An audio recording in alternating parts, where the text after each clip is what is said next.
Hey guys, here are the changes to Sword and Shield for Title Update 2. Let's try to go through this really quick. There's actually a lot of interesting findings here, so let's just get right into it. In this column, I have Title Update 1 damage and Title Update 2 damage. I'm going to collapse these. All right, so here's the changes. So it's a white number, that means nothing was changed. All right, Perfect Rush 2. So this is a Shield Bash ship, Perfect Rush 2.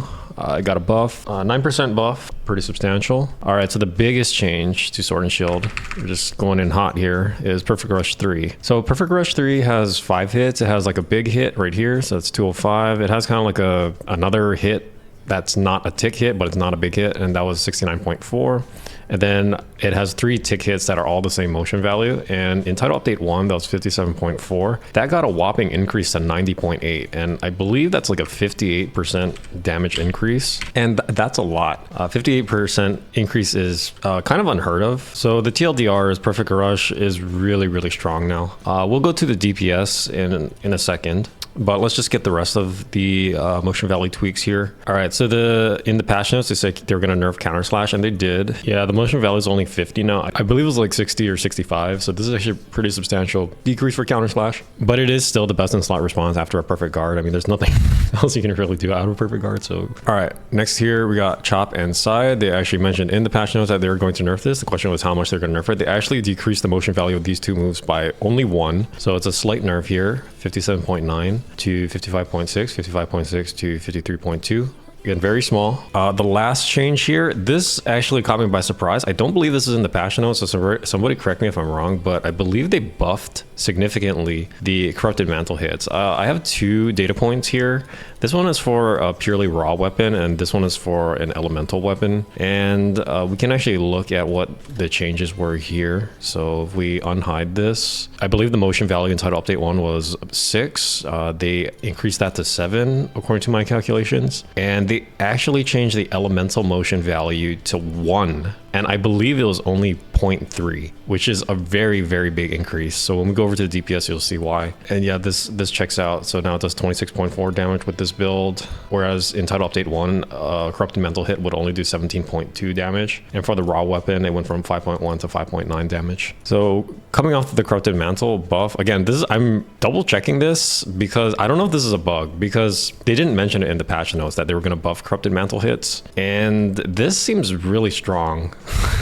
Not gonna lie. So I think it's a bug, but we'll see. I'll keep testing and I'll update the pinned comment if something changes, but this seems a bit strange why this is so strong. So we have the Corrupted Mantle combo here, and basically the motion values really wasn't going to change the motion value per second or the raw DPS, but if you look here, the total elemental motion value per second is now 4.12, which is insanely strong compared to the rest of elemental motion value DPS and all the other combos. Like the only thing it would compare to now is probably Perfect Rush 3, but that didn't change, Perfect Rush 3. But like all of the basic combos, they're sitting at about 2.9, 2.1, 2.0. Now this is just really, really strong at 4.1 elemental. And if this is a correct change to Sword and Shield, then there's going to be a lot of consideration for elemental hit zone values when you have the Corrupted Mantle on. But again, everything's going to have to be evaluated on a case-by-case basis, monster-by-monster basis. All right, let's go into the DPS. All right, so we're just looking at the raw DPS for now. These first 2 combos, Chop Side Lateral Return and Chop Side Lateral Return Corrupted,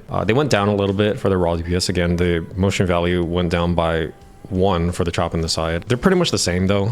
But again, for the Corrupted Mantle combo, the elemental damage went up significantly. So that's not reflected in this chart here, but that's something to note, right? So when you're fighting a monster and when you're sort of breaking down the matchup, you need to that actually needs to be considered. All right, these combos didn't change. All right, so the major change was Perfect Rush 3, right? Right here, we broke down the DPS for each individual move in the combo. So leaping slash, Perfect Rush 1, 2, 3, and then falling bash. We can actually look at Title Update 1 and see how that changed for Perfect Rush 3 and Perfect Rush 2. So let's look at Title Update 1. So Title Update 1 was sitting at 43.4 DPS. Let's look at Title Update 2. It's now at 47.4 DPS. So a small DPS increase for Perfect Rush 2. All right, let's look at Perfect Rush 3.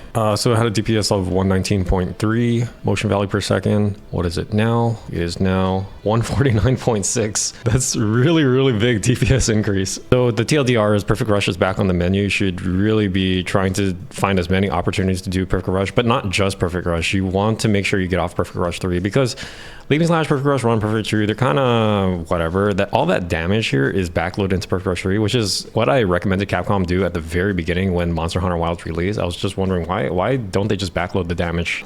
But they seem to finally have caught on, which is good.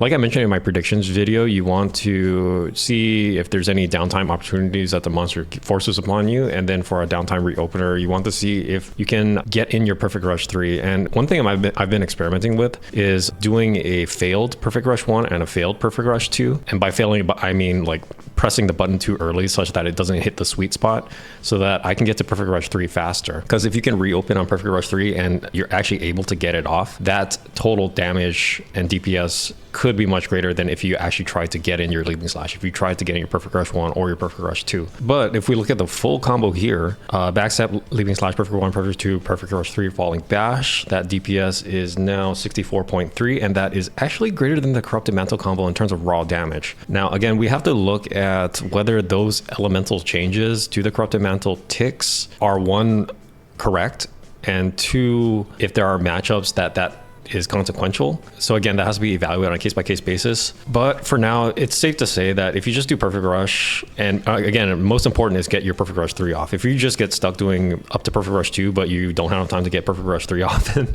this combo goes into the shitter, look right here. Backstep, Leaping Slash, Perfect Rush 1, Perfect Rush 2. The DPS is only 40. You need to get off that Perfect Rush 3. That's where all the damage is. But yeah, it is better than the Corrupted Mantle, at least according to this data here. So on topples, even if you have the Corrupted Mantle on, you need to check if you can get your Perfect Rush 3 off. If so, do it. All right, we saw Counter Slash DPS got weakened. Let's compare it to Title Update 1 real quick. So Counter Slash DPS was 83.7 in Title Update 1. Right now it is at 69.8. Again, it's not really going to change how you play. You Perfect Guard, you should still Counter Slash because it's still very strong, but it just kind of sucks. It's just a straight nerf to Sword and Shield. Drill Slash is the same. Oh, and the last change I want to talk about is Shield Bash. So just as I predicted in my Title Update 2 patch notes predictions video, Shield Bash 1 got a slight buff here. I predicted that they would buff the DPS of the Shield Bash combo to 48. It turns out they buffed it to 47, so I was pretty close. Should you still do Shield Bash?